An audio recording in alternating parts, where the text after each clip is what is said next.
publication from Professor Dawood, but I just read selected publication from years of 2021. There are educational technology design for individual education plan to teach the hearing impaired according to the Wehman model. Yeah? And if the effect of organizational identification on organizational commitment among primary Omeni school empirical study in journal education and psychological service. Yeah? And so many publications from Professor Dawood, and you may check about Professor Dawood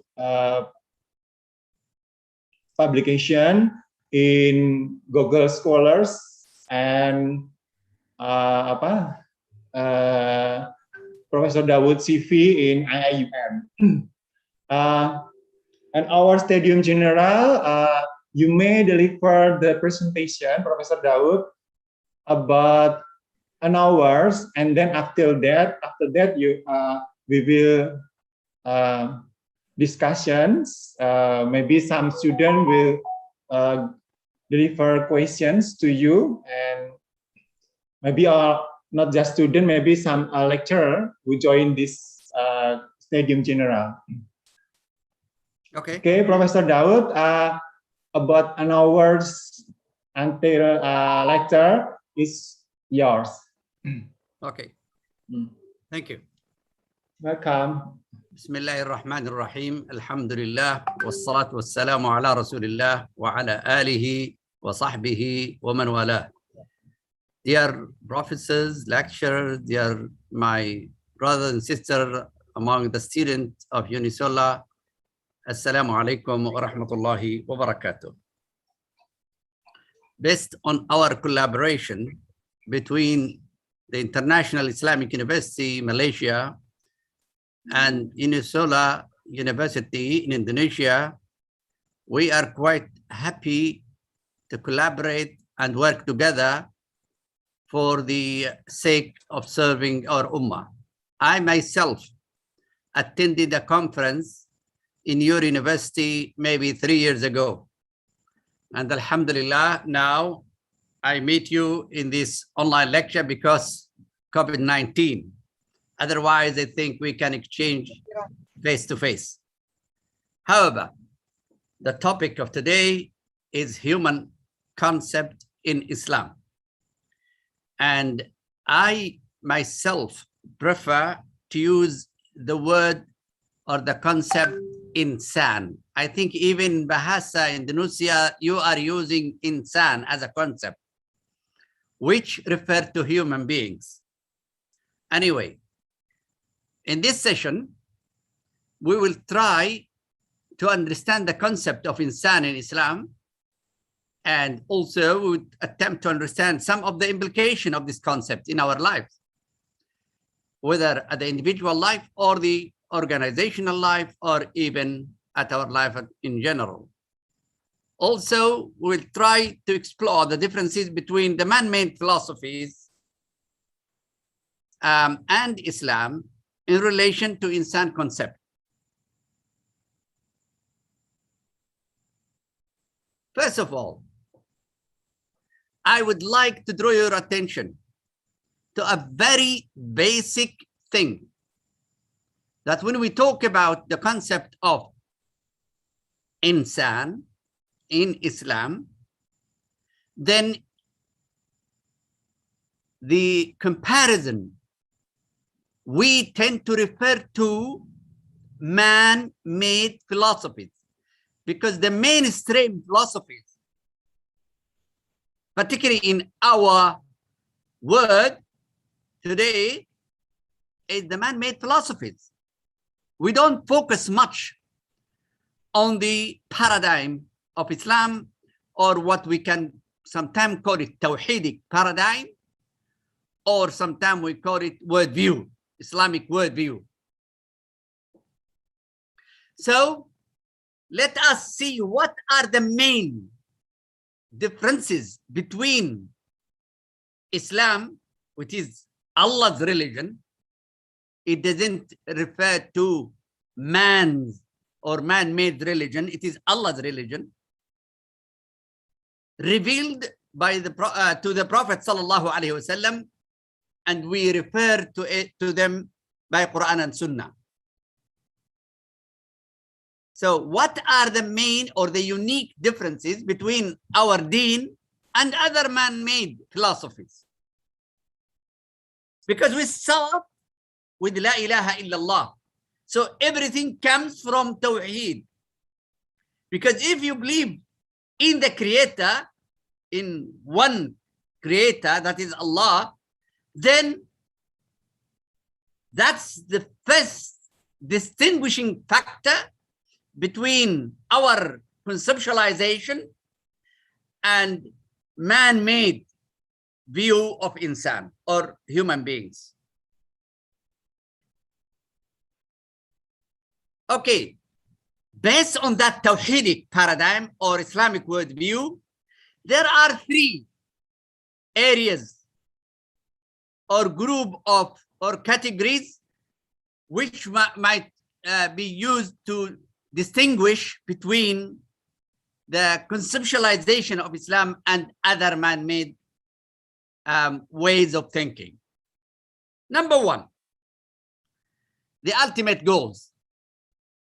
Our ultimate goals as Muslims are different from the man-made philosophy, whatever you call them. Because across history, we read in textbooks and references a lot of man-made philosophies. So our aim here is to serve Allah, to worship Him, to act on behalf of Him on this life. So our aims is to seek Allah's pleasure, to be admitted to paradise. Those philosophies now we refer to in our educational institution textbooks, they don't accept that. They don't establish their understanding on that basis. Second, Muslim assumptions. What are our assumptions? What the meaning of assumption is what we take for granted without questioning. So we take that Allah is our creator, that Prophet Muhammad is our messenger. Quran is an authentic book. Sunnah, the authentic Sunnah is the saying and the actions and the approval of the Prophet sallallahu alaihi wasallam. So we have something to take for granted without questioning. In man-made philosophies, they don't have that kind of assumptions. So we start from something, they start from nothing. They don't believe in revelation. They don't accept that Allah is the creator. And number three, our motivation.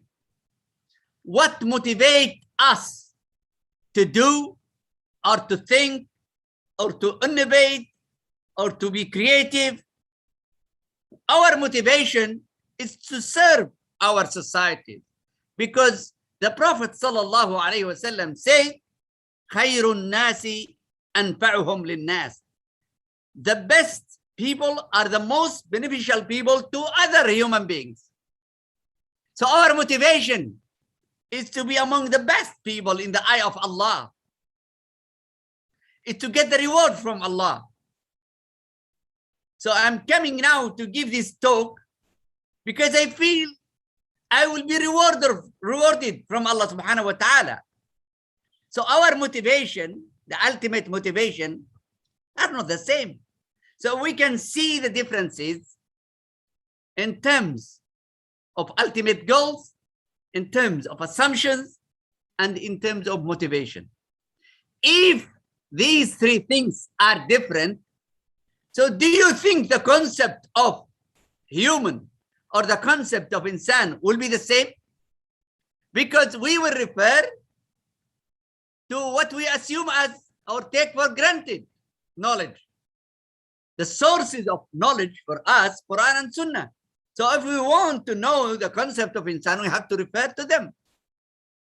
In the Western philosophies, they do not refer to revelation because, in fact, we believe their revelation is already corrupted. It's not the word of Allah anymore.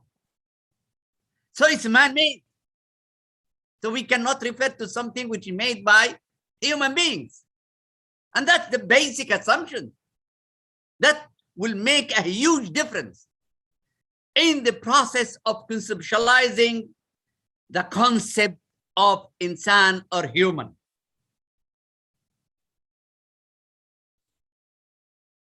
Since we believe in Allah as our creator, then the only one who knows the nature of insan is only Allah. If the sorry, can you mute? If we look at the computer in front of us now, if we have any problem, if we want to know more about this computer, its specification and everything, we have to refer to the company which made that computer. The company which made the computer is the only reference to us. I cannot go to a carpenter or a plumber or even a professor of the university to ask him or her about everything about the computer I am having. How can I go and ask somebody else about the concept of insan? And they are not the creator of themselves. The only creator of human beings has the only role to give the command and to explain the concept. So only we have to refer to Quran Sunnah to know the Islamic concept of insan, because that is Allah's commands and orders. So revelation. Now let us come to what Allah said. I'll just, in fact, because we are talking very briefly, so I will be singling out some of the verses and the hadith so that we can see the concept, some aspect of the concept of insan, and to some extent its implications. قال الله تعالى وإذ قال ربك للملائكة إني جاعل في الأرض خليفة. That's the first aspect of insan. When your Lord said to the angels, lo, I am about to place a firstborn on earth. Khalifa fil ard. Khalifa is a concept. It's an Arabic language concept, Khalifa. But we are talking about Khalifa to whom? To Allah. So we are acting in this life on behalf of Allah based on His commandments. So when we say Khalifa, it means you are implementing the orders and the commands of Allah subhanahu wa ta'ala according to what the Prophet explained this revelation. Now, there are several implications for the concept of Khalifa, including first, ibadah. Because Allah, the Creator, said that we have to worship Him. وَمَا خَلَقْتُ الْجِنَّ وَالْإِنسَ إِلَّا لِيَعْبُدُونَ. I did not create the jinns and the human being except for the purpose that they should worship me. So now, part of the Khilafah is our role and function in this life is worship. And in Islam, the concept of worship is not as some Muslim might think of, like prayer, zakah, hajj, fasting. No. Everything now I'm teaching, it's a kind of ibadah. You are student seeking knowledge, it's a kind of ibadah. So what we do is linked to Him. And Allah subhanahu wa ta'ala said, قُلْ إِنَّ صَلَاتِي وَنُسُكِي ومحياي ومماتي لله رب العالمين. Say my prayer, my sacrifice, my life, my death is for Allah. So that's the concept of ibadah, is a holistic concept encompassing every act and every saying we say. Everything we can think and say and act accordingly, that's a kind of ibadah. So that the concept of khilafah is related to that particular concept. Another concept is i'mar. I'mar is to develop this life, to construct this life and develop it for the purpose of improving the well-being of individuals, families, societies, and humanity at large. That's the concept of i'mar. Because in other religions, sometimes they go and segregate and isolate themselves in the church or in any worshiping place. That is, we call it priesthood. It has nothing to do with Islam. Islam is an active social religion. If you want to be a Khalifa as Insan, you have to work toward developing life and manage it effectively based on the knowledge you develop and the rules and also the laws you discover to run this life effectively within the framework of Islam. That's why Allah subhanahu wa ta'ala وَاسْتَعْمَرَكُمْ فِيهَا in Surah Hud, verse 61, and made you settle therein. Because our abode, our place about living place was Al-Jannah. But Allah sent Adam and Hawa to this life to settle down for a short span of time for a test. Then it is related also, khilafah, to another further concept, taskhir. Taskhir, that what Allah subhanahu wa ta'ala has created, whatever in heaven and earth, for human beings, for insan. وَسَخَّرَ لَكُمْ مَا فِي الْبَرِّ وَالْبَحْرِ. He had subjected all that is in the heavens and the earth for your benefit. So now, we are ordered, we are leaders, and we have to utilize everything in our environment, whether in heavens or earth, for the sake of constructing and developing this world in order to improve the well-being so that people can succeed and feel happy in this life.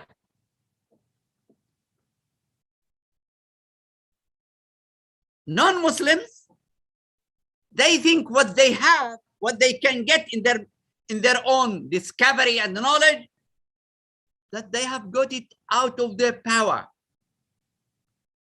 Like Fir'aun, when he said in Surah Al-Qasas, verse 78, but he answered, this wealth was given to me on account of the knowledge I possess.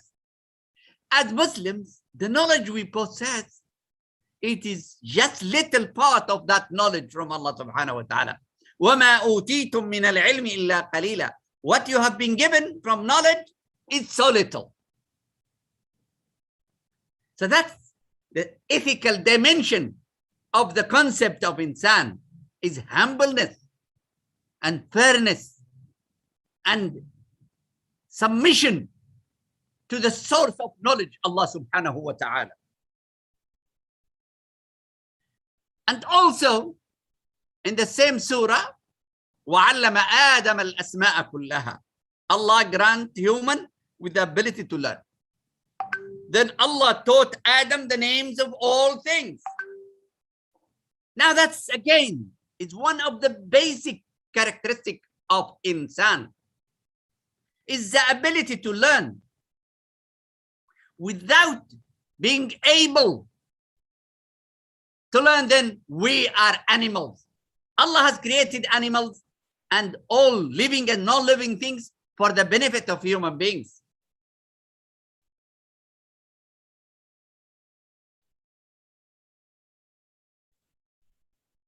Allah subhanahu wa ta'ala emphasized this, the ability to learn, by saying, وَاللَّهُ أَخْرَجَكُم مِّن بُطُونِ أُمَّهَاتِكُمْ لَا تَعْلَمُونَ شَيْئًا وَجَعَلَ لَكُمُ السَّمْعَ وَالْأَبْصَارَ وَالْأَفْئِدَةَ لَعَلَّكُمْ تَشْكُرُونَ.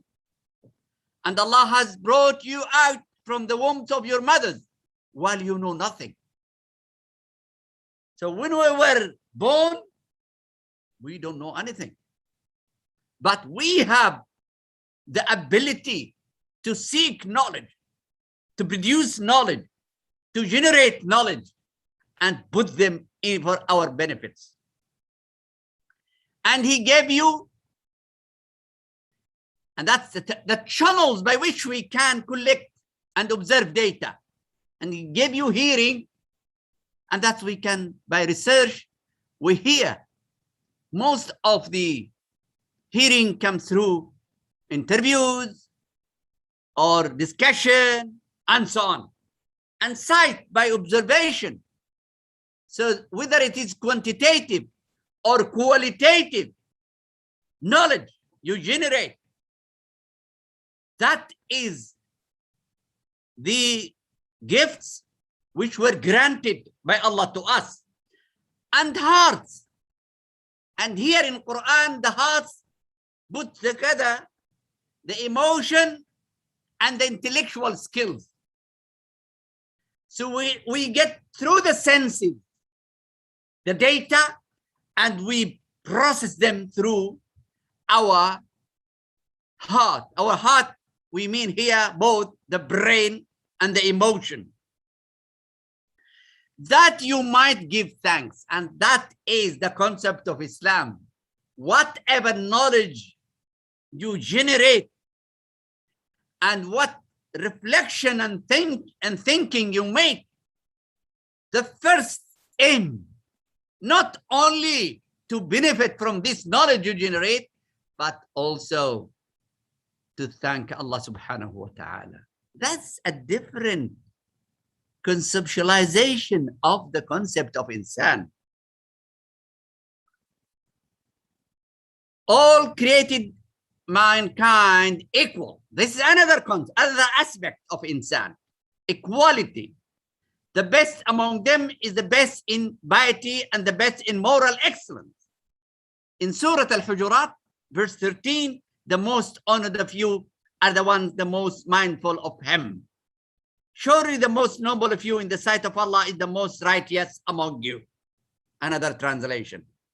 Brothers and sisters, here until today, the whole world talking about equality, but discrimination is there, that still exists.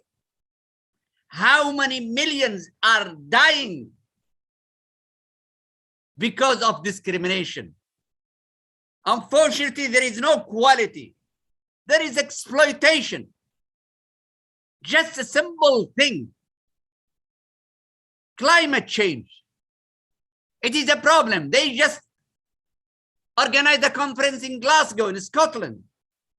But they came with nothing. They couldn't agree to be equal so that people can live happily in this world.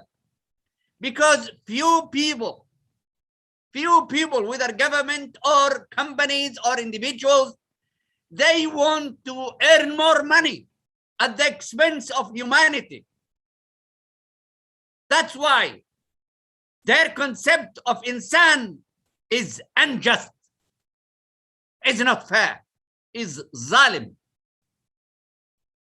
So that is Islam, is looking for just society, equal society in every aspect.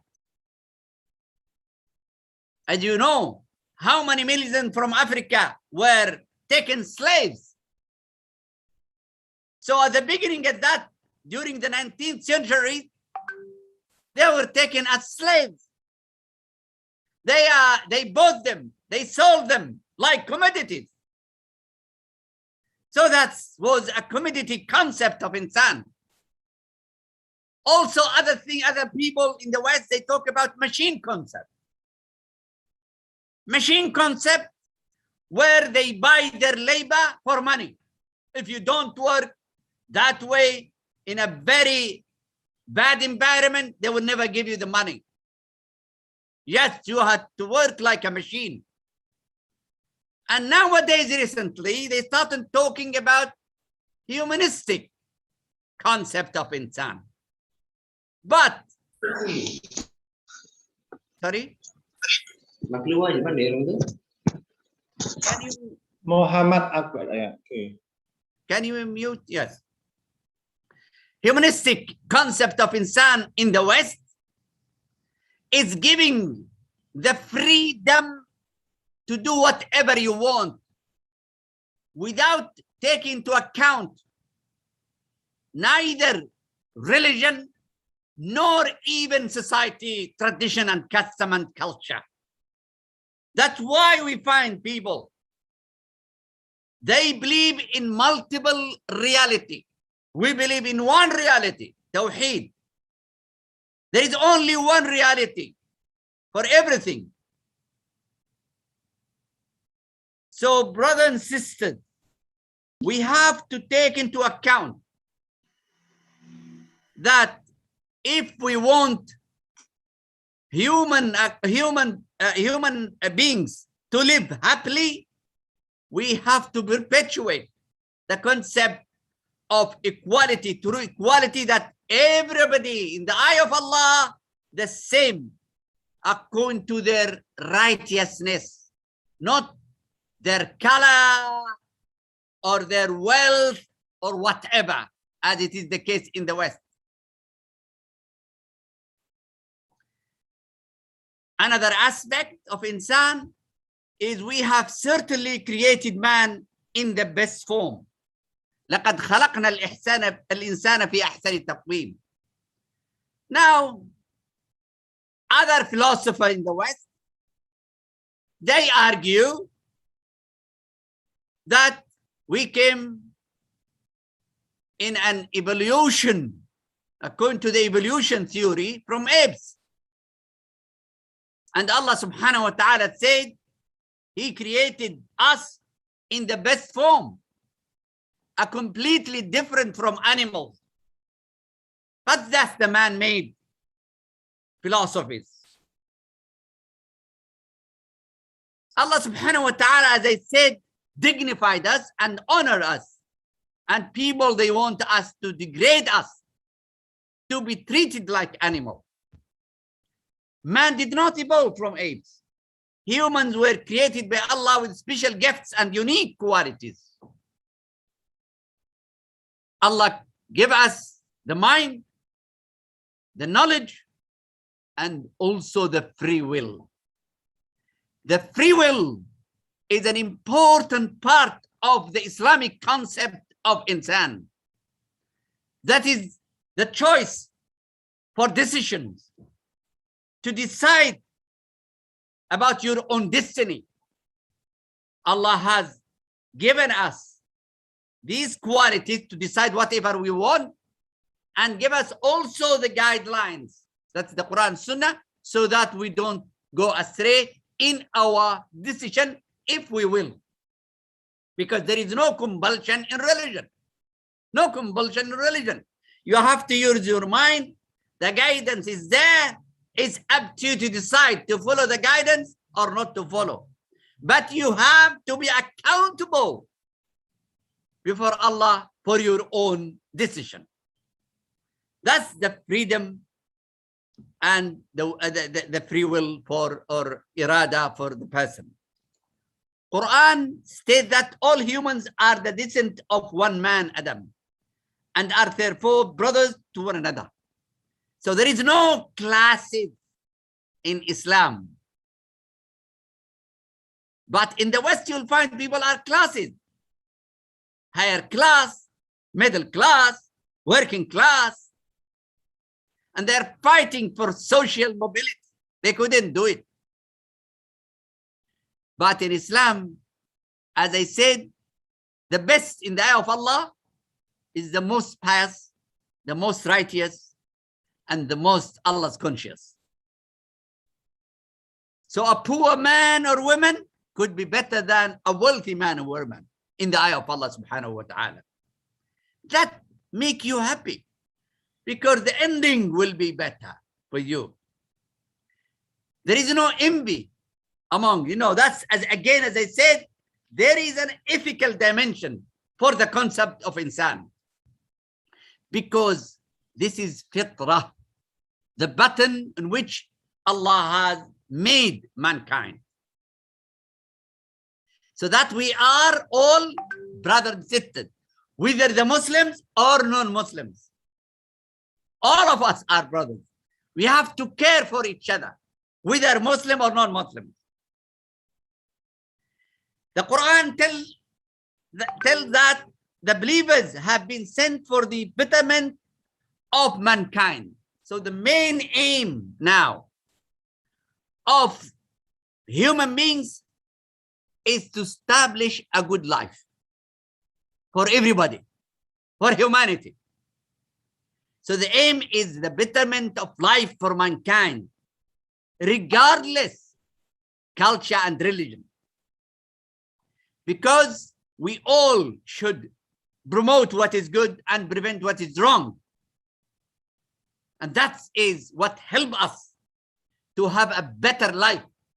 When we have a set of regulation, which help us to live happily according to Quran and Sunnah. However, this is to be carried out in the best possible manner. No individual honor should be injured and no harm should be arise out of it. Human as creatures consisting of physical and spiritual elements. So once we are brothers, we have to work to improve the life of everybody in life. That's the true sense of insan. Another aspect is that man was created from two wings. One is the physical, one is the spiritual.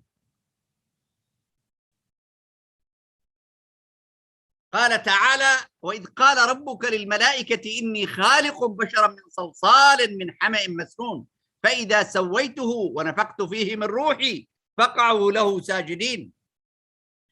Recall when your Lord said to the angels, I will indeed bring into being a human being out of dry clay. That's the physical, material part of our creation. Formed from black mud. When I have completed shaping him and have breathed into him of my spirit, that is the second, the spiritual side of the body or the insan. Then fall you down before him in prostration. Allah subhanahu wa ta'ala ordered his creation to prostrate for human beings. He's talking about the angels. He ordered them, he commanded them to do sujood for human beings. Because they are not like them from spirit, not like others from fire, but they are blessed from clay, from materialistic things, from earth and from spirit. So here, if we want to succeed in this life, according to this concept, even in the education system, we have to bring up and develop the personality of our young generation so that they can have balanced, comprehensive, integrated, holistic development. So that they can live without stress, without an anxiety, without psychological problem, without physical problem. What I mean by lack of wealth or whatever. We have to help them so that they can take into account the physical and the spiritual side in their life.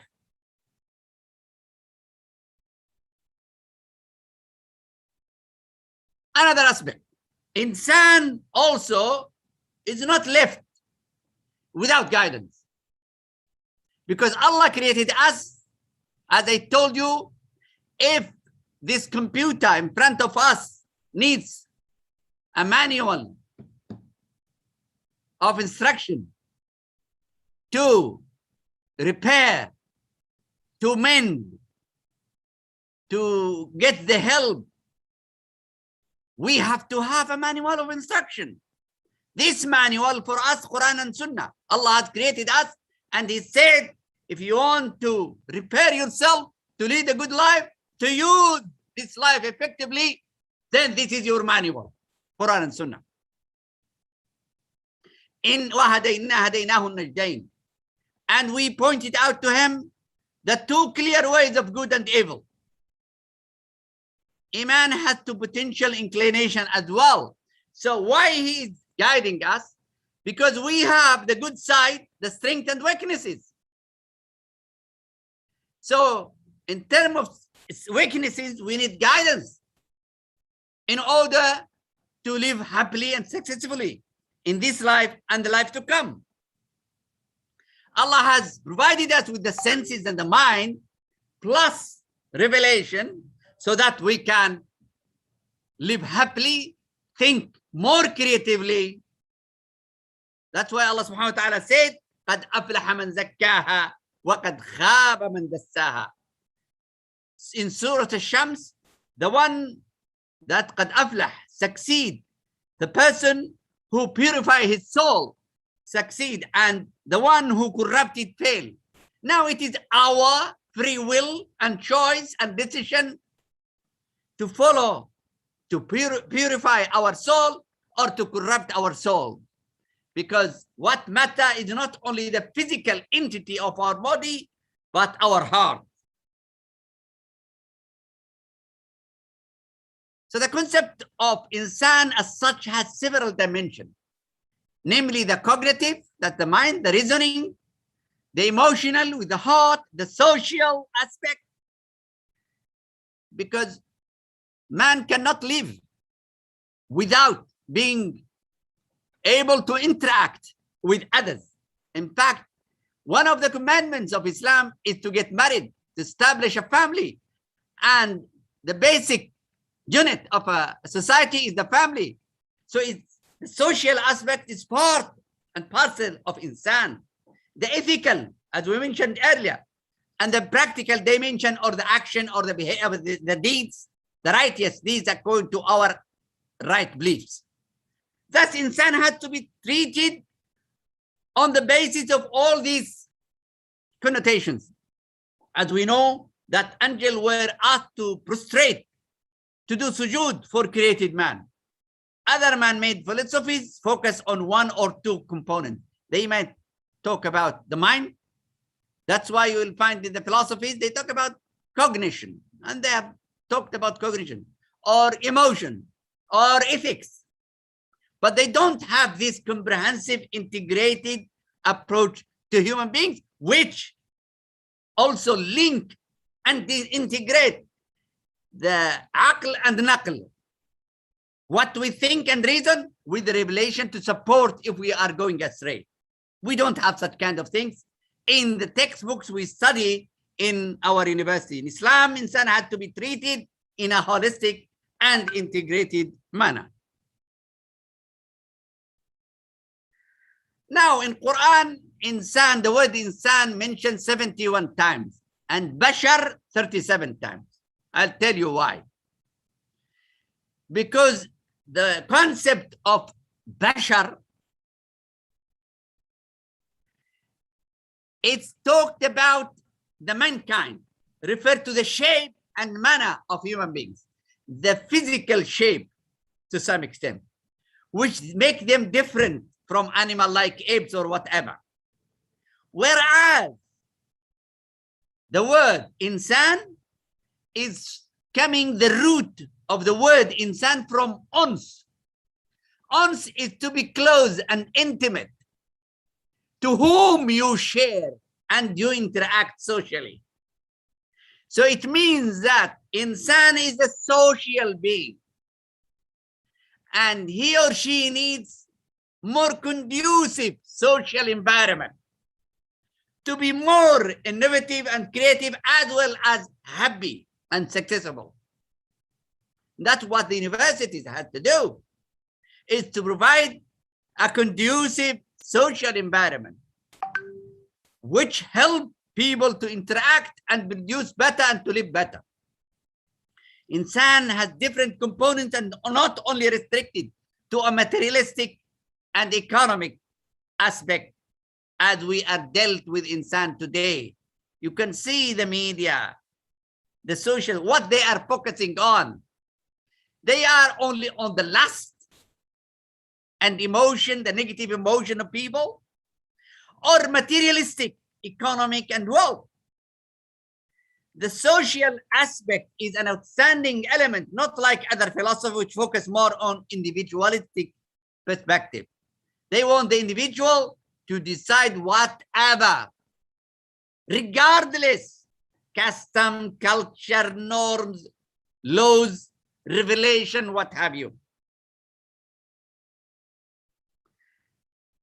So institution and organization have to create a social and comfortable environment where people fulfill their needs as they were created by Allah.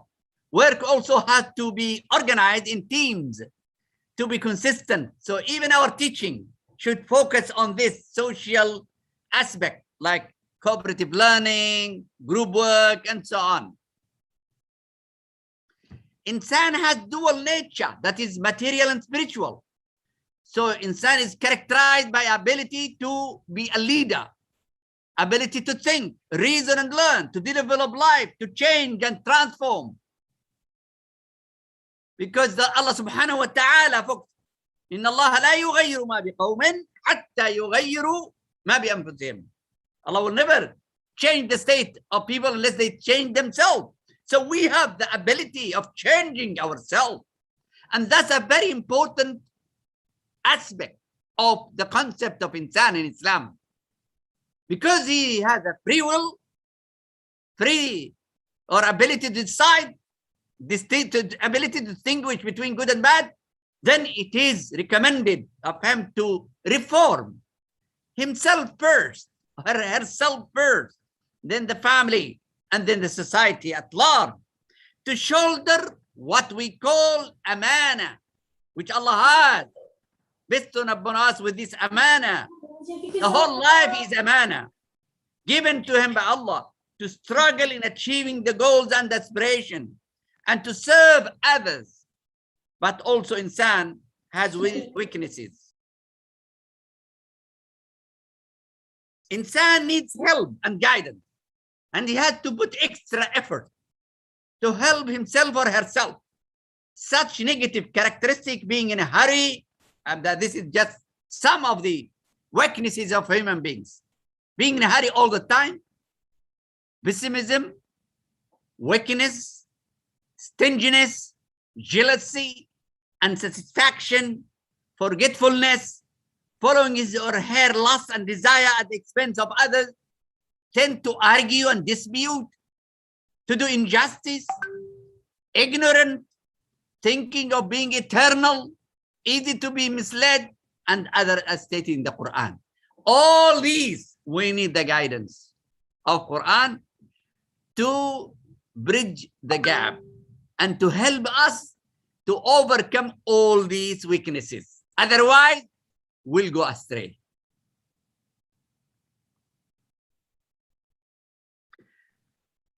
Allah revealed a complete surah, Surah alInsan.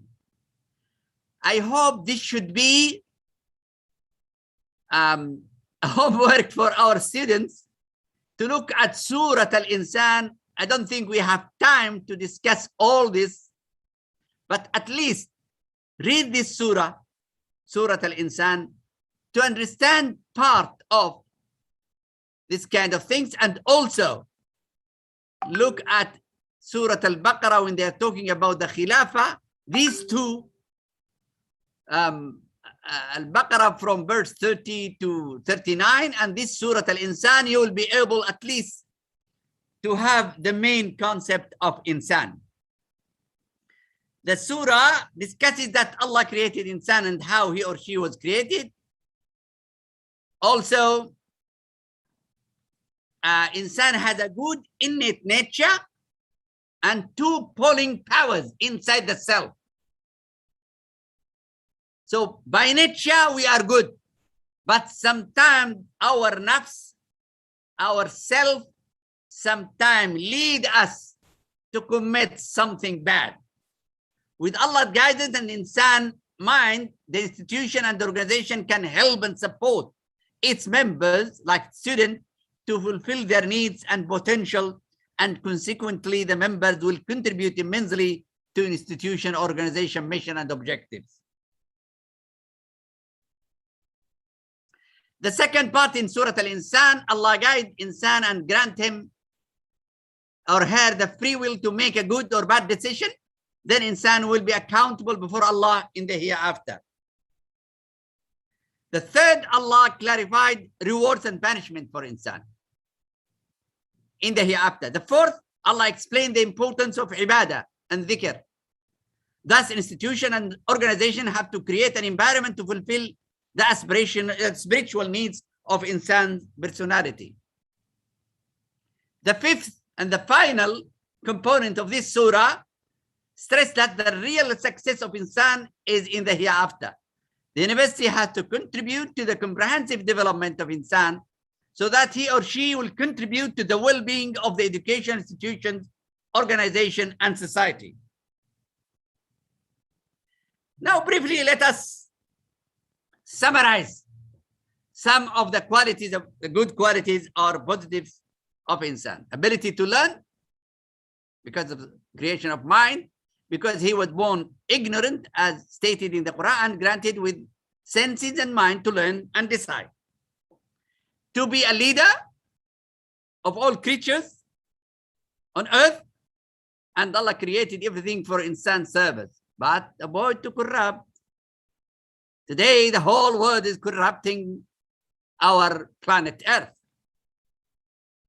Insan has to know, innovate, develop life, improve the well-being of society and humanity, i'mar, life construction, and the life to come.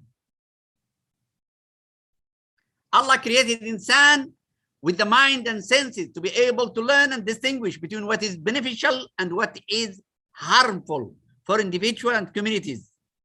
Of course, with the guidance of Quran and Sunnah, we have to cultivate and activate the use of intellectual skills to decide and act according to his or her free will. Allah grant Insan with the ability to exert effort, to generate wealth, to contribute to the well-being of the family, community, and humanity. And if we refer to maqasid al-Sharia, the five, one of them is wealth development. Also, struggle in purifying the self to be true servant of Allah with a commitment to Islamic teaching. That's Insan has self-blaming and nafs al-lawama, self-inciting to commit evils, al-ammara bis-su', and satisfied soul or soul at peace, and nafs al-mutma'inna. We need our universities are to cultivate in the student, the last two types of souls. Al-lawama, the blaming, because it's our nature to commit wrong and mistakes. So we have to cultivate in our students how they can blame and check and evaluate, do muhasaba for themselves and blame themselves and move on to improve the situation. Allah is merciful and compassionate. Muslim institution and organization have to recognize that caring for Insan and teams reflect the care for university performance and objective. Because man is not just a physical entity, he needs food.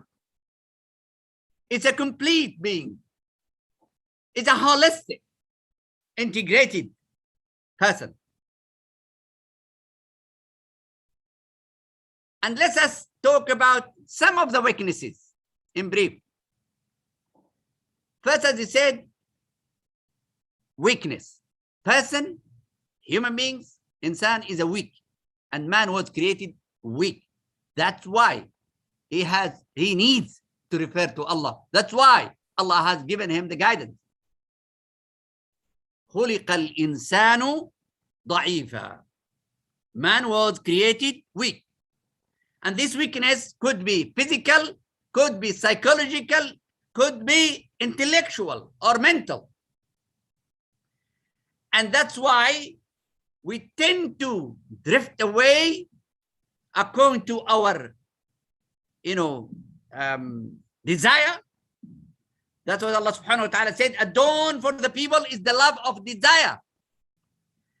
And Allah said, and we will surely test you with something of fear and hunger. So fear and hunger is part of the weaknesses, and loss of wealth and lives and fruits. But give good tidings to the patient or sabr. Surely the human is created impatient and greedy. Allah. This is one of the weaknesses, is being impatient. That's why Allah subhanahu wa ta'ala talk about sabr. And one of the hadith of the Prophet said, sabr is half of religion, because it's a very important quality. And greedy, because you want to look for his or her own interest. Never talk about others. When an evil touch him, he cries. He cries out. Only we refer to Allah subhanahu wa ta'ala when we have problems. إن الإنسان خلق هلوعا إذا مسه الشر جزوعا وإذا مسه الخير منوعا. Again, Insan is always in a hurry. That's what Allah subhanahu wa ta'ala, وَكَانَ الْإِنسَانُ عَجُولًا. For humankind is ever hasty. Also, despair. Allah subhanahu wa ta'ala say, وَإِذَا مَسَّهُ الشَّرُّ كَانَ يَئُوسًا. And when some evil touches them, he is in total despair. So when we know this kind of weaknesses, we need to support each other. And if you want to know more about it, read Surah Al-Asr, you will know that. Also dispute. Always argue. Man like to argue. Insan will like to argue. That's what Allah said. فَإِذَا هُوَ خَصِيمٌ مُبِينٌ. خَصِيم مُبِينٌ becomes a clear adversary, dispute only. Openly. Then also being unjust, ungrateful. كَلَّا إِنَّ الْإِنسَانَ لَيَطْغَى. In fact, man crosses the limits. إِنَّ الْإِنسَانَ لَظَلُومٌ كَفَّارٌ. Most surely man is very unjust, very ungrateful.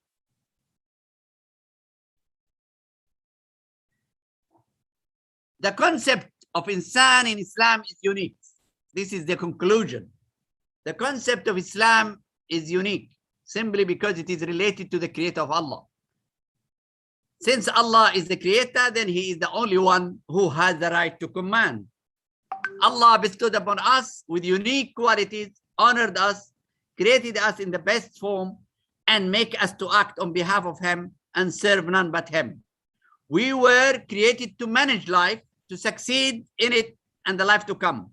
We live here for a specific span of time and go back to where our father Adam and Hawa lived. This life is for test and the reward when we return to Allah in Akhirah. Human cannot understand the whole truth objectively, despite the fact that human senses and mind help him or her to understand and discover the laws which run our life.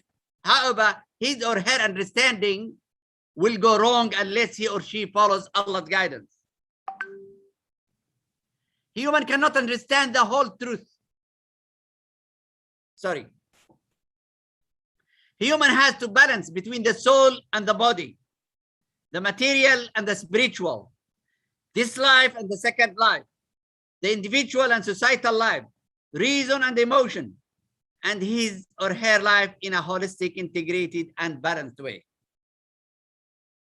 Thank you very, very much. I was planning to give you, in fact, I thought maybe it will take a shorter time.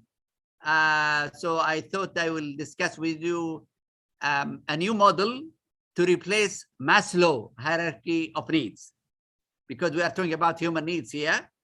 And unfortunately, we are still using Maslow hierarchy of needs, but inshallah, in another lecture in the future, we can talk about what are other alternatives, what's the new model of human needs instead of Maslow. Okay. Yeah. Yeah. Thank you, Professor Dawood. We will be happy for us if we can join your next lecture. Oke, mahasiswa silakan yang mau bertanya bisa langsung, kalau yang menggunakan bahasa Inggris bisa langsung raise hand untuk unmute mic-nya, langsung disampaikan kepada Profesor Dawood. Silakan. Ada yang raise hand? Oke, belum ada ya? Oke, ini ada dari pesan. Oh, sebentar, tadi kayaknya ada yang di awal ya. Oke. Oke, Profesor Dawood, there are two questions from students. Yes. Oh yeah, Professor Dawood, I would tell you that student who participate this lecture bachelor degree of psychology. Yeah, they are a bachelor degree, not a master, but your material is familiar to them. It's related with the Islamic psychology. Yeah. Okay, the first question is from excuse me, Badik Salsa Bil Hasim. And the question is, from your perspective as Muslim, what do you think about Taliban, ISIS, Boko Haram, and Al-Qaeda, and Houthi? Do you think about the like ISIS or Taliban or Al-Qaeda, it's drawn about the Muslim society or not? Okay, thank you very much. I think this is a political question. It is not a psychological question. However, if you are, first I would like to say that Islam propagate not extremism, but wasatiyya, moderate Islam. Islamic Ummah is wasati Ummah. Anyone who go to the left or to the right, then it is not Islam. So if you read the Quran, judge people according to Quran Sunnah. Judge people according to Quran and Sunnah. Quran and Sunnah look for unity, justice, welfare, care, equality. So anyone, the peace, and so on. Anyone who goes against these qualities, then he has some weaknesses. We have to advise them. So there is no need to talk about one particular group or another. Although what you are talking about, most of the, we cannot put them in one basket. You have to decide about each one according to Islam. Maybe refer to your ulama in your country. They will be able to tell you exactly what is the Islamic judgment or point of view regarding each group of those whom you are talking about. And the best is your ulama.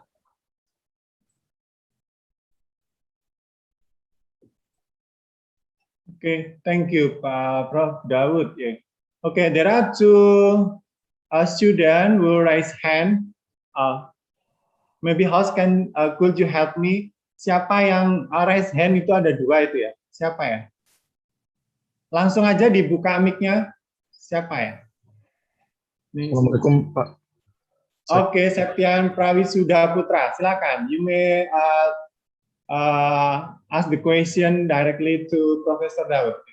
First of all, Assalamualaikum warahmatullahi wabarakatuh. Assalamu warahmatullahi wabarakatuh. Thank you for the lecture. It's very, very, it's such a fresh breeze of truth for me, especially in the middle of a study from the textbook and journals that are so, it tends to be so technical and dare I say that it's soulless and even creatorless. So it's such a fresh breeze, and thank you for the comprehensive lecture. We rarely find it truth such as this in the media nowadays. So I have a question concerning about the equality of humanity. So the other day I read a book about human rights. So the author of the book said that Islam's concept of human rights is for the sake of Allah, not for the sake of humanity itself. So he mentioned that this leads to Muslims prone to misinterpret the concept of humanity for their own gain. For example, political gain, etc., etc. In a way, according to his opinion, the author tends to draw the concept of human beings, ironically, from the views of humanity that have weaknesses and such, just like the lecture mentioned earlier. So I feel the book is devoid of purpose and solution, just like people complaining or something. So I found out the source of the author's knowledge is from Germany, from Jürgen Habermas and Friedrich Nietzsche. Those are the two names that I recognize. The latter is a nihilist, if I'm not mistaken, so it's not really a very, very healthy way of looking things from Islamic perspective. So therefore, the concept of humanity is just going to be diminish everything else, including Islam, the ultimate truth that we know, and it is the ultimate truth. So because if we try to do that, it's like we're trying to bypass the creator in deciding how to live. So I like to live this way, and this is my view. So this is the human rights view, and therefore it's the truth. So I found the book is so controversial in itself. So it contradicts itself a lot because it views human rights from humanity perspectives. So finally, I found out that the writer is a lecturer in Indonesia. I'm not going to mention the name for obvious reason, and a doctorate in philosophy and liberal arts. So and anonymous. Sapian, please simplify your question. I'm sorry. Please. I apologize. So Okay, my question is, how is Islamic's views in human rights? Is it the source from the Quran, or it's for the humanity's sake? Thank you very much for the response. Okay, please, Professor Dawood. Okay, thank you, brother. I think what you are talking about human rights in Islam first, who knows about Insan? Who knows about Insan first? Man or Allah? If we agree together that Allah knows better, وَمَا أُوتِيتُم مِّنَ الْعِلْمِ إِلَّا قَلِيلًا, what you've been given of knowledge is so little, then we can say that whatever man tried his or her best to generate knowledge, it will be relative. It's not objective, subjective to some extent.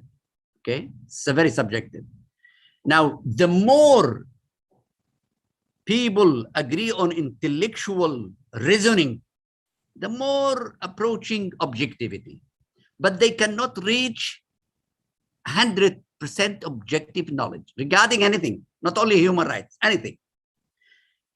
Most of the knowledge we agree on nowadays is natural sciences, because we know exactly to measure, to accurately, and so on. But with regard to psychology, sociology, social, psychological and social life, we tend to differ. Now, the first, premises, in order to know your own view, you have to tell me about what is your assumptions first. On what basis you are developing that particular concept of human rights? Are you with post-modernism, so man can marry a man? Okay? or women can marry a woman? That's postmodernism. Okay? Are you with, say, positivism? They are looking for universal laws, even in, they call it social physics. Who are you? That's very important. Now, we as Muslims, we start from our Islamic worldview. And we believe that what Allah has given us is very human. Allah did not want us to be degraded like animals or to fight each other or whatever. So the core, okay, the core of principles of human rights are stated quite clearly in Quran Sunnah. But mankind can reach part of the truth, but not the whole truth. And we can agree on many things. I mean, if I ask you, do you need peace? All of us, whether Muslim or non-Muslim, they are looking for peace. Do they need to deliver food for the needy? Yes, we believe together. That's human right. Shelter, human right. But if you can see, even those who are calling for human rights today, whether the big powers or the United Nations, they are harming people all over the world. So they put a lot of propaganda for human rights, but they never ever fulfill such kind of human rights. Just as I said, stated climate change. Who is polluting this earth?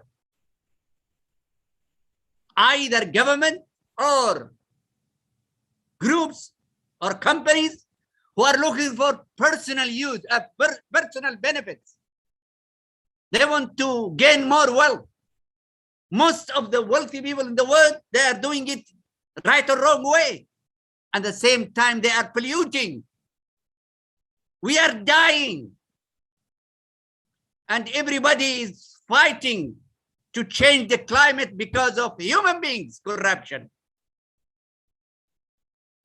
So yes, human beings can understand, can generate human rights principles, which we agree with. In fact, the Prophet, before he was becoming a prophet, there was a meeting among Arabs. It's called Hilf al-Fadul. It's a covenant, it's an agreement among the tribes in Arabia, just like now, United Nations, okay? And they agreed to protect the needy, to stand with the weak and the poor people and so on. And the Prophet, after Jibril came down and bring in the revelation, he said, if that covenant came again, I will join it. Although they were not Muslim, I will join it because they were looking for good, right things for human beings. So we are with human beings everywhere, so long as it really protects humanity. But we think that's part of the truth. We need to complete it, to perfect it with the truth revealed by Quran and Sunnah. Thank you, brother. Thank you, Prof. Dawood, for your answer. Okay, there is still one student who raised hand. Who is he or she? Okay, you may open your microphone, please, student who raised hand. Excuse me, my voice is clearly? Okay, Rifki. Okay, please, Rifki, ask your short question. Okay. Assalamualaikum, Professor Dawood. Assalamu warahmatullahi wabarakatuh. In the history, we all know that slavery is not exist anymore in this world. But the fact is, slavery is still exists, but in a different model. Like if you ever heard about 996 working hour in China. So If I'm not mishearing that in your presentation, you say that we are brother even with whom that non-Muslim. So my question is, what kind of move that we can do as a human, not just as a human but as a Muslim, to help our brother from slavery and other not humanist thing, while half of the world see our religion as a religion that always want to have war with the others? Thank you. Okay. Jazakallah khair. It's very, very important question you posed. Look, there is a verse in the Quran which states that you have to be good with everybody, Muslim or non-Muslim, except in two cases.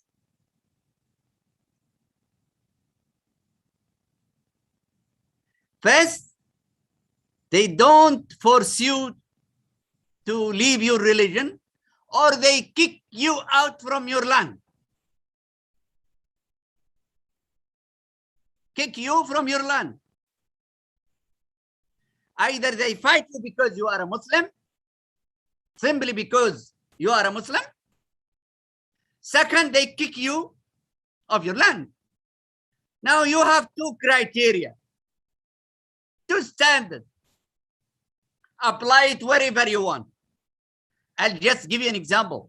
The Jews kicked the Muslim in Palestine, so they have to fight them. They kick them off their land. The same thing.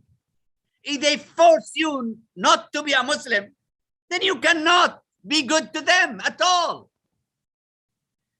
But apart from that, we have to be nice. Rahmatan lil alameen is a mercy for all mankind, because we want people to be good like us. So that's, I think, the answer. Wallahu alam.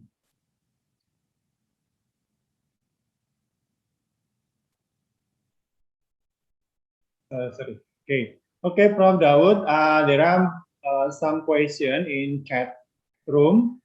Okay, I will read one by one for you and translate into English. Okay. Okay, a second. The question from Muklis Setio Widodo. Yeah, from Muklis Setio Widodo. The question is, in the three philosophical characteristics that make Islam different from others, it is stated that the purpose of Muslim life is to serve and worship to Allah. But in other religion and teaching, such as Hinduism and Christian, they also know about the existence of worship to serve the God. So what do you think? What really makes the difference between from those religions? Thank in advance. Assalamualaikum warahmatullahi wabarakatuh. Jazakumullah khair, brother. Again, let us talk about Christianity. Christianity is a religion which exists. We protect them. We should be in good term with them, and they are our brothers so long as we live together without fighting, without kicking out, or they don't accept Islam as our religion. But when we talk about ultimate aim, he said that sometimes religions do the same. No, I will tell you. If you read the Bible, the God, the oneness of God is not there. Even some of them they reject, because there are many Bibles written by many people. Our Quran is not written by people. It was written as was revealed by Allah subhanahu wa ta'ala. So you cannot compare both of them at all. And the way we look at the Prophet is different. The way we look at Insan is different. For instance, human beings were created according to the Bible, which is not really the true Bible. It's sinful. And we say no. Man created good by nature, but his desire might lead him to commit sins. I do not. But in their case, it's sin. And you have to go to confess to the priest. We say, Jews, repent to Allah alone. Go directly to Allah. It's quite easy. So I think it does not go with fitrah. It's against fitrah, the good nature. So that's the thing I'm talking about. The assumption different, the ultimate goals different, and also the motivation are different.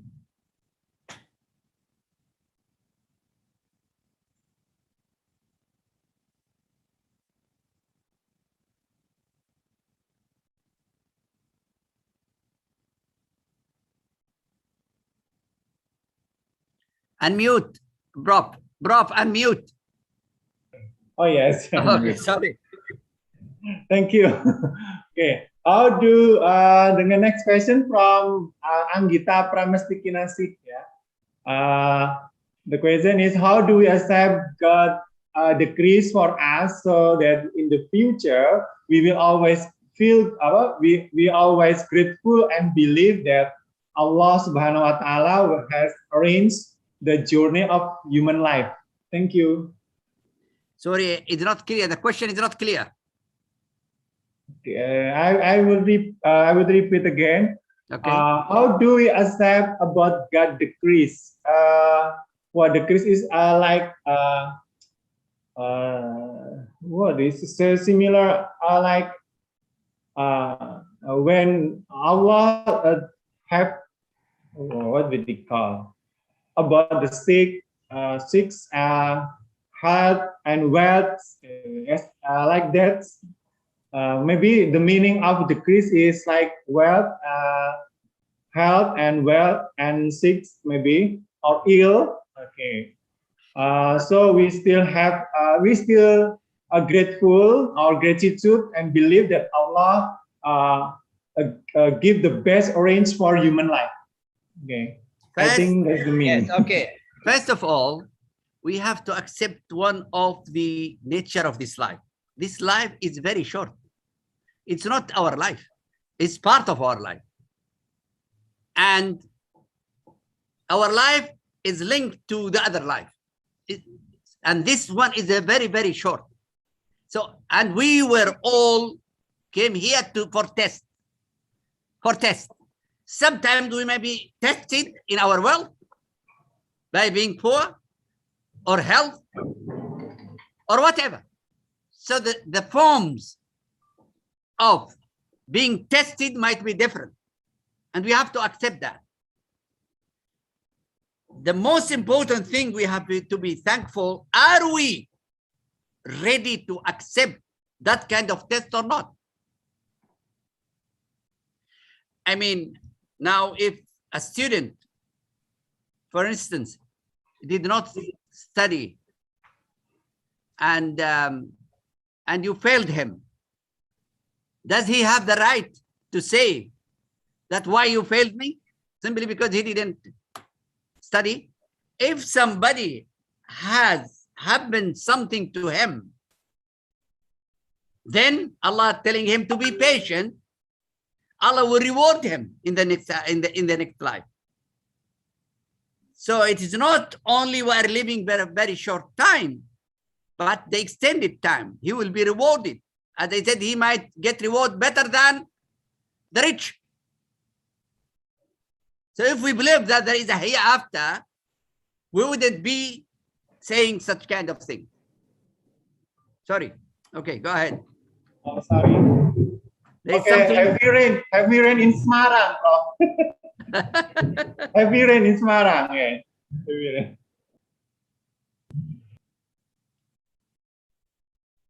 Yes.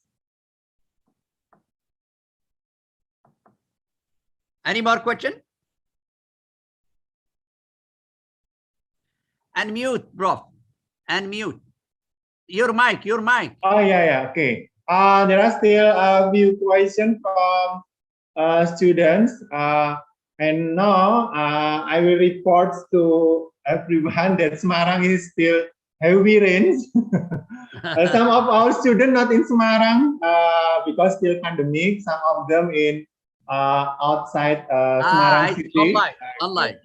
So yes, online class. I inform to everyone that Semarang is still heavy rains. So there are thunder. Something happened, and yes. The next question is about from Lukmanul Hakim. Yeah, from Lukmanul Hakim. The question is whether the concept of humanity can be seen in general perspective, like the Quran, but what is that?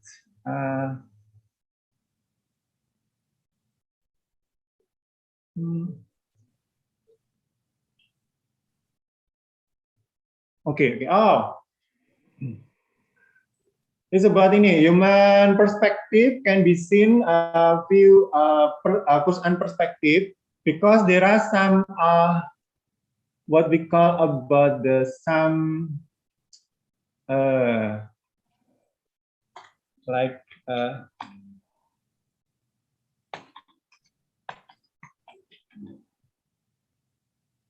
what it like a different mazhab, sir. What we call in English? Different mazhab like a Hanafi, Hambali, yes, like that. Yeah, okay, do you understand that? Okay. So what do you think about the human being in Al-Quran from the perspective of mazhab like Shafi'i, Hambali, and okay. Yeah. Okay. I think all of them have the same concept. If you refer to Quran verses and hadith, they will be the same. But if you go and you tell me later scholars are saying this, some of them, for instance, some Muslim philosophers, they they were influenced by the Greek philosophers. So the best thing to do is to go back to Quran and Sunnah directly. And there are a lot of tafsir for them. No problem. And you have to refer to your scholars in your country to explain to you. But in general, there is no difference in this. At least in what I have been talking now today, there is no difference. Because the madhab, they focus on only the slight things. I mean, secondary things. For instance, you put your hand in your prayer here or there or there or there, but then you cross your hand. That's all. So please always ask about the evidence from Quran and Sunnah. That's the best. But also, who will explain them? I think you have to refer to whom you trust from the scholars you have in your country.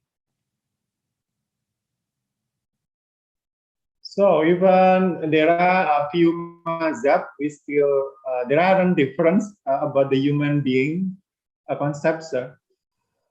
No, still the same. There is no one would say man is from a spirit and clay. Can we have different madhab regarding this? No. All of them they will say from clay because stated quite clear in the Quran. Only they differ in something which is not directly mentioned in the Quran or Sunnah. That will be different. The interpretation of it will be different. So there is no, don't worry. Don't worry. Okay, yeah, okay.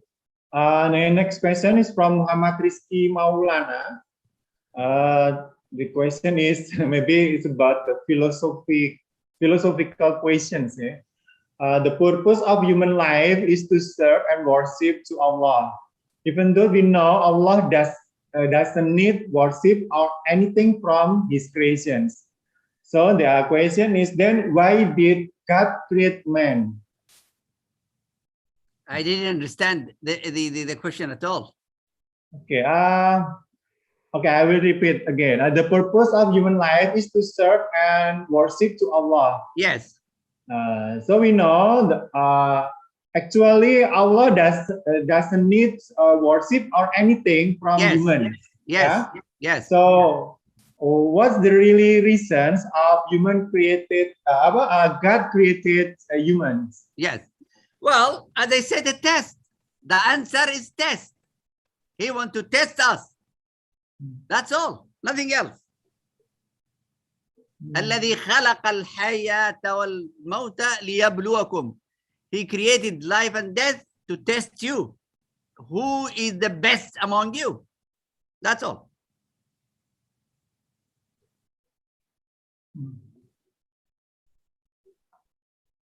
Okay. Next question from, who is this? From the student, the name is Nayirotul Abariyah. And her question is, how do we stay firm in faith in accordance with the teaching of the prophets? Can you say it again? Okay, in the globalization and the fast of informations, Yes. About the internet and etc. Yes. There are so many influence in our faiths related with our religions. Yes. So how do we stay firm in faith? Okay. In accordance with the teaching of the prophet. Okay. Of Rasulullah Muhammad Sallallahu Alaihi Wasallam. Allahumma salli. It's very important questions. Globalization, the term globalization came from the West. I think it's a kind of domination. So they want to dominate the world from one word.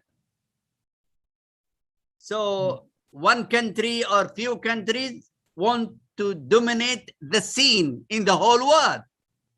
That's what is happening. That's the meaning of globalization today. It's a kind of threat. And there is no sensitivity to the realities we have. And the best thing to do is to know your deen, to know your religion, and to be committed. So knowledge first, understand your knowledge, your deen, understand it first. Second, practice it. And you cannot do it alone. You have to do it with others, the rest of the society, the rest of the family members.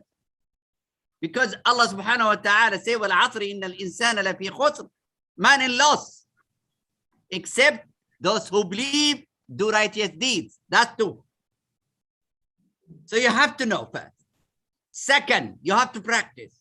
Third, now is not alone. وَتَوَاصَوْا بِالْحَقِّ وَتَوَاصَوْا بِالصَّبْرِ. So they advise each other with patience, how to be patient. And also, بِالْحَقِّ, how to advise each other with the truth. So, like today, we are advising each other with the truth. We are trying to introduce the truth, to share the truth with you. And also we have to work together to be patient against the globalization. So it's a collective work. Collective work is not individual work. Believe, knowledge, then practice, then support each other with patience, counseling each other, and also support each other with truth. That's the best way to do it, inshallah.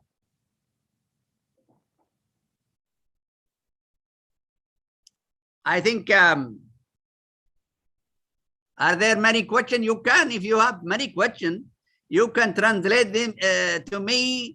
Any question, Prof? From student? Yes. Okay. The next question is from Shirley Amanda Finca Anggraini. Yeah? Okay. Okay. There are three characteristics in distinguish of Muslim. One of them is the purpose of Muslim life as a servant to Allah. So what is the purpose of this characteristic? Do we have to always devote our lives to Allah without living another life such as walking? Well, as I said, we should not confuse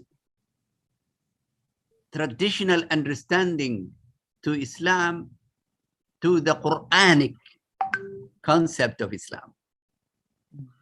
Quranic concept of Islam or Islamic concept of Islam is that every part of our life, whether at home or in the neighborhood or in the school, university, in work, in the factory, in the street, everywhere, we have to be Muslim everywhere. So cleaning the environment is ibadah. Helping others is ibadah. Prayer is ibadah. Zakah is ibadah. Obedience to your parents, ibadah. Everything with two conditions. With two conditions, everything is ibadah. Any act, any saying in your life is ibadah. With two conditions. One is to be sincere in what you do for Allah. The second thing, you should not commit something haram. That's all. Apart from that, everything is halal. Everything is rewarded by Allah subhanahu wa ta'ala. Sincere, you don't commit haram. Apart from that, everything is okay. You know that it's wide scope of activities, all ibadah. So open your mind, be flexible, and think that everything which benefit you, benefit your family, benefit your society, benefit humanity is ibadah. And you will be rewarded. So we don't have dual life. It's only one life. One life. This life and the hereafter is one life. So act for the sake of Allah. Act without committing something haram. Then everything you do is you are in the right way and you will be rewarded in the hereafter. So don't think that you have two lives. Should I segregate? This is like priesthood. If you segregate yourself in the mosque and you go outside, you know, one day Umar bin Khattab radiallahu anh came to the masjid and he found somebody supplicating, making dua to Allah, asking to give him money, to give him rizqi. He told him, who is sponsoring you in the masjid? He said, my brother. He said, your brother is better than you. And he slapped him in his back. Go out and work in order to get my rizq. So you have to do research. You have to learn. You have to work. You have to produce. You have to debate. You have to be creative. You have to help others. You have to develop society in order to be good Muslim. Then you will be good in the hereafter as well. Wallahu alam. Okay, next question from Nurul Hayati. Her question is about faith. How do we run our faith in Islam? Should we choose one of the mazhab of Islam, like Hanafi, Shafi'i, Hanbali, or anything, in the way of us to doing our religious activity? Look, I'll be more realistic in answering this question. I'll be very more realistic. For those who are seeking Islamic studies, they have to read Quran, Sunnah, refer to Quran, Sunnah, and ask the scholars to know what is the best. But if you are an ordinary person, it's better to just follow the madhab which is dominant in your country. If you are Shafi'i, just go on with Shafi'i madhab for those common people. But those who are specialized in Islamic studies, they can follow up and understand the rest of the madhab and everything. But don't push people, all of them, to just be open thinker, to be mujtahid in Islamic studies, and he still doesn't know anything about Islam. So for common people, I think let them stick to the madhab you have. But for educated people who have knowledge in Islamic studies, then they can compare and understand and get an opinion about it. Wallahu a'lam. You know better in Indonesia. Okay. Okay, thank you, Prof. Dawood. And then next question from Sefira Melati Wulan. And her question is regarding the concept of human in Islam to balance between soul and body. What is an effective way to balance it? Because every human being has priorities that make impossible to balance between them. Okay, there is no objective way.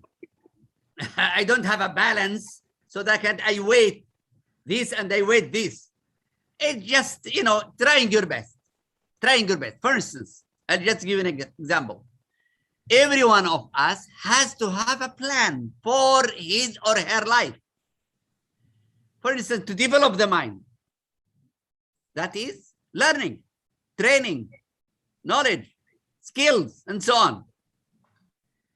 If you want to cultivate the heart, tazkiyah, purification, you have salah, siyam, zakah, hajj, and also zikr, recitation of Quran, reading tafsir, and so on, attending Islamic sessions, and so on, knowing more knowledge about Islam.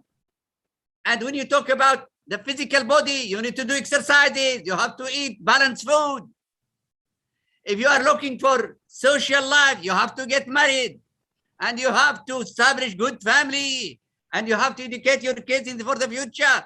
So we have to plan in a balanced way, socially, spiritually, mentally, physically, and everything. So first, I would ask you, go back. Maybe, I promise you, if you have another lecture, I can talk to you about how you plan according to Maqasid Sharia for yourself and your family. Easy, very simple. I can give you a lecture about that, how to plan for yourself and your family according to Maqasid Sharia. So you have to have that kind of balance and divide your time according to these areas, which I've just mentioned some of them. And there is nothing objective. Everyone will do it according to themselves. When I talk about the social family to get married, maybe it's not the time now. It is after 5 years from now, for instance.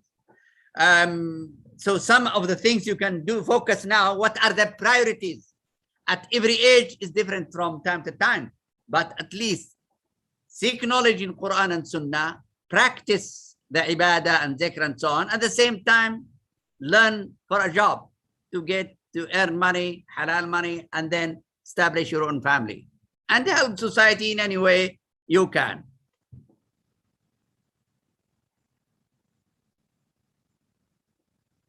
Oh, okay, sorry. Okay, sorry. Okay, we will move to a question from Maulana Ardi Dewanto because still many questions. So I think students very interested to your lecture, I think. Alhamdulillah, I don't mind. I can give another lecture, a third lecture, fourth lecture, no problem. Okay, I will be happy if you have chance to come to Semarang. When the pandemic is over. I've been there. I came to your university 3 years ago. Okay. With okay. Prof. Anas. Yeah. Okay. Yes. Okay. Next question from Maulana Ardi Dewanto. Based from your experience, do we now need a new interpretations of the Quran that involves modern knowledge in its interpretation? So, what do you think? Well, okay. There is no new interpretation of Quran. There are a methodology, a research methodology called Usul al-Tafsir, the fundamental of Tafsir al-Quran. In order to make tafsir, you have to follow this methodology. For instance, you have to know Arabic knowledge. Okay, you have to know Arabic knowledge. But she mentioned the sister now in Arabic, tafsir mawdu'i. Tafsir mawdu'i, we translated in English, thematic interpretation. And one of the well-known tafsir mawdu'i is Muhammad al-Ghazali thematic interpretation. It's in English and you can get it free. But in English. There is a copy in Arabic, a copy in English, which is available. If you want, we can provide you with. So yes, you need to discuss tafsir according to our needs in our life. That's the most important thing. So we have to learn from tafsir how to do research, how to run our families, how to run our school, our economy, everything. That's what you said, mawdu'i, thematic interpretation. Yes, okay. Go ahead. I think maybe you have to specialize in this in your university and create a unit of a tafsir al-mawdu'i in your university.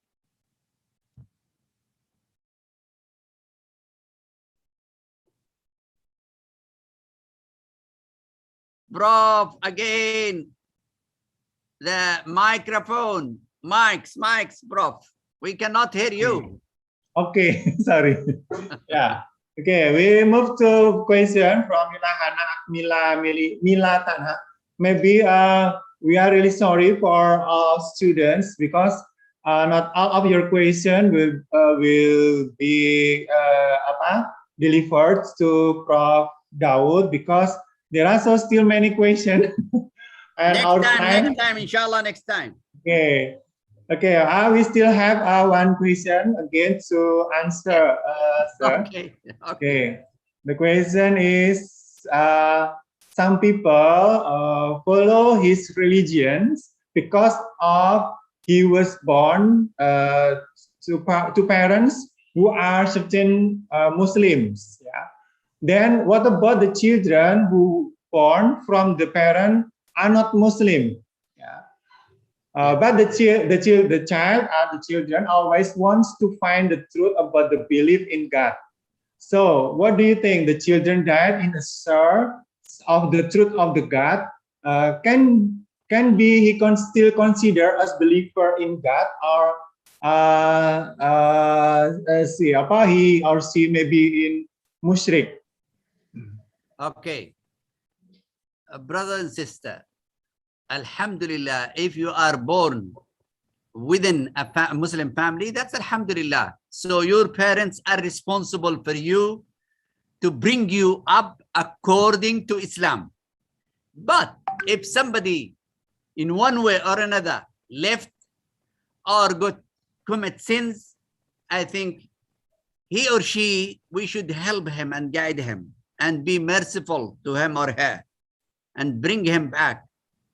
So to us, everybody born Muslim, everybody, even the non-Muslims, everybody is a Muslim because he didn't know anything. How can we call him kafir when he was born? Only his families make him Christian or Muslim or Jew or whatever, as the hadith stated. So we have not to encourage people to leave Islam, but to bring them back and to motivate them and encourage them to come back and to enlighten them with the true knowledge to know about Islam so that they can follow Islam based on conviction and also passion. Wallahu alam. Okay. Okay. Last question for this sessions. Okay. From Mutiningse. I do hope you not mind it. Okay. Okay. Okay. The question is, why do people who are religious other than Islam sometimes live better than Muslims, who always carry out worship as well as possible? How is related to the verses in the Quran, which explain that if we are close to Allah, then all of our problems and desires will be resolved and fulfilled. But why do people other than Muslim sometimes have a better life than Muslim? So what do you think about it? Okay, I think that the word better life, what do we mean by better life? We said the better life for us as Muslim is to please Allah, to be satisfied whatever we have. But if you think that if you are wealthy, you are have a leading better life, that's not true. Not true. So the concept, what is a better life? First, we have to decide it. We have to define. So as we said, the most pious in Allah is better than anybody else. So somebody, for instance, I'll just give you an example. If somebody has 10 ringgit, Malaysian ringgit, and one has 10 million. Now, the one who had 10 ringgit, he give a charity 5 ringgit. And the other one give 1 million. Who is better? The one who give 1 million or 5 ringgit? The one who give it 5 ringgit. Because that has 10 ringgit, 10 million, and he gave only 10%, whereas this given 50%. So life is not money. Life is not luxurious life. Life is not big bungalow. Are you satisfied with yourself? Haya tayyiba. So I think we have to establish what do we mean by life? What do we mean by better life? You can have a very small house better than a bungalow, and you are satisfied. And thus in the bungalow might under stress and then anxiety all the time. So I think we have to review our understanding of a better life. But if a non-Muslim is giving charity, giving things, Allah will help him even in this life. Will give him better life in this life because he's doing good things. But you will be given in the hereafter and in this life. We are looking for success in this life and success in the life to come. Wallahu alam. I cannot hear you. Okay, now. Okay. Okay. Thank you. I think that is the last question from now. Maybe we do hope we still have another chance. Okay. Okay. Or maybe if we have another chance, you can come to Semarang to giving a lecture directly or offline, offline class. Yes. Okay. No problem. Because some student told me that participate in Zoom in virtual class is similar with we watch the YouTube similar. So they do hope maybe we can deliver lecture offline or face to face. Inshallah. Okay. Inshallah. Okay. Thanks in advance for your time, Profesor Dawood Hidabi. Dan terima kasih kepada mahasiswa yang sudah berpartisipasi dalam kelas ini dia. Our class is Islam for Psychology, Islam for Psychology, that is related with the Islamic psychology, and all for the next lecture. Okay, thank you. Terima kasih in bahasa Indonesia. Terima kasih. Mohon maaf, marilah kita tutup dengan we close with doa kafaratul majlis, ya. Oke, subhanallah wa bihamdika, asyhadu an la ilaha illa anta, astaghfiruka wa atubu ilaik. Oke, billahi taufik wal hidayah. Mohon maaf. Sampai jumpa di kesempatan lain. Thanks in advance for Professor Dawood Hidabi. See you in the next chance. Inshallah. Jazakumullah khair. Thank you very much for your patience. Thank you. Okay. Welcome. Okay. Assalamualaikum warahmatullahi wabarakatuh. Assalamualaikum warahmatullahi wabarakatuh.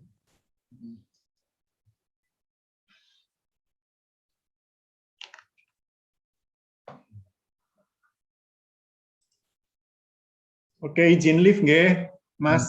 Nggih. Assalamualaikum.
langsung end meeting langsung nganu bro, nyimpen nganu dewi, rekam dewi,